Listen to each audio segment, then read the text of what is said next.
দেখুন বন্ধুরা, কতটা জালিদার আর কতটা স্পঞ্জি হয়েছে এই কেকগুলো।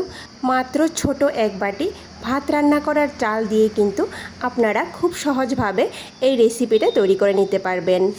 আর সবথেকে বড় কথা হলো, এই কেকগুলো তৈরি করতে মাত্র 3 থেকে 4 মিনিট সময় লাগে। রাধে কৃষ্ণ বন্ধুরা, আমি টুলটুল, আর এই টুলটুলের রান্নাঘরে আপনাদের সবাইকে স্বাগত। তাহলে চলুন আমি এই কেকগুলো কি করে তৈরি করছি দেখে নেওয়া যাক। ছোট বাটি মেপে 1 বাটি চাল ভালো করে ধুয়ে 5 ঘন্টার জন্য ভিজিয়ে রেখেছিলাম। 4 থেকে 5 ঘন্টা জলের মধ্যে ভিজিয়ে রাখলে কিন্তু চালটা ভালো করে ভিজে যায়। এবার চাল থেকে জলটা ভালো করে ঝরিয়ে একটা মিক্সি জারের মধ্যে নিয়ে নেব। সবগুলো চাল একসঙ্গে মিক্সি জারের মধ্যে নিয়ে নেব না, অল্প অল্প করে চাল এই মিক্সি জারের মধ্যে নিয়ে পেস্ট করে নেব। কিছুক্ষণ পেস্ট করার পর বাকি যে চালগুলো থাকবে সেগুলো এই মিক্সি জারের মধ্যে নিয়ে নেব।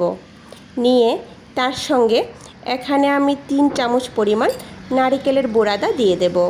আপনাদের কাছে যদি ফ্রেশ নারিকেল থাকে তাহলে অর্ধেক পরিমাণ ফ্রেশ নারিকেল দিয়ে দেবেন।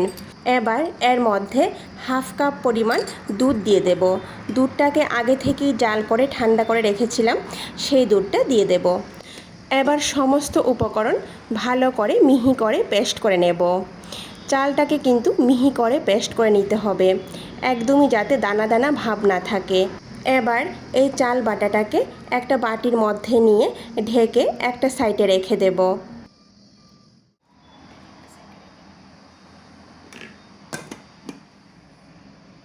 অন্যদিকে এখানে আমি একটা পাকা আম নিয়ে নিয়েছি। আমটাকে ভালো করে ধুয়ে খোসা ছাড়িয়ে আমটাকে এইভাবে কেটে নেব।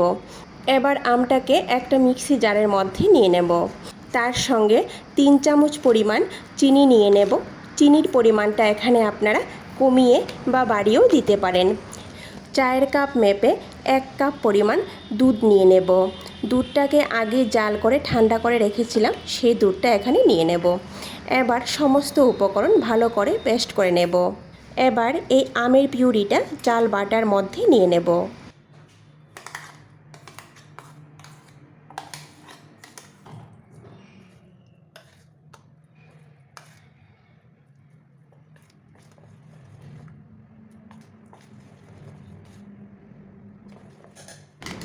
এবার মিক্সি জারের মধ্যে হাফ কাপ পরিমাণ দুধ নিয়ে মিক্সি জারটা ভালো করে ধুয়ে বাটির মধ্যে নিয়ে নেব। সামান্য পরিমাণ লবণ দিয়ে দেব, খুবই সামান্য পরিমাণ লবণ দিতে হবে। এবার সমস্ত উপকরণ ভালো করে মিশিয়ে নেব। এই দেখুন ব্যাটারের ঘনত্বটা, ব্যাটার কিন্তু পাতলা হবে না, একটু ঘন হবে। এখানে ছোট চায়ের কাপ মেপে 2 কাপ পরিমাণ দুধ লেগেছে। আর আপনারা ব্যাটারের ঘনত্ব দেখে বুঝতে পারছেন যে ব্যাটার কতটা পাতলা বা ঘন হয়েছে। এবার এর মধ্যে 1 চামচের থেকে একটু কম বেকিং পাউডার দিয়ে দেব। তারপর সামান্য পরিমাণ দুধ দিয়ে ভালো করে মিশিয়ে নেব। এখানে আমি বেকিং পাউডার 1 চামচের থেকে একটু কম দিয়েছি। এবার মিশিয়ে নেব, আবার বেশিক্ষণ সময় ধরেও কিন্তু মেশাবো না। কেক তৈরি করার জন্য ব্যাটার এখানে পুরোপুরি রেডি। এবার অন্যদিকে আমি চুলায় একটা আপে প্যান বসিয়ে দিয়েছি। প্যানটা যখন ভালো করে গরম হয়ে যাবে তখন এর মধ্যে সামান্য পরিমাণ তেল দিয়ে দেব। তেল দেওয়ার পর অল্প অল্প করে ব্যাটার এই প্যানের মধ্যে দিয়ে দেব।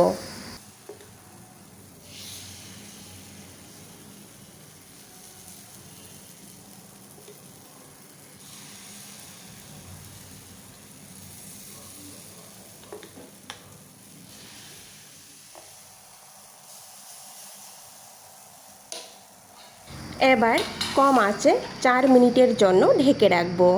ফিরে আসছি 4 মিনিট পর।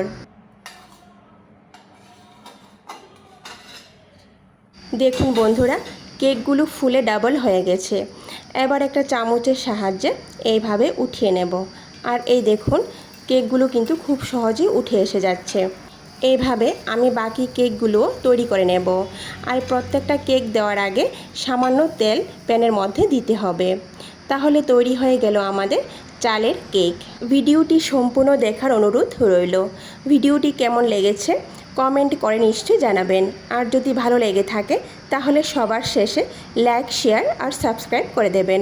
নমস্কার, আজকে এই পর্যন্তই। কথা হবে আবারও পরের ভিডিওতে।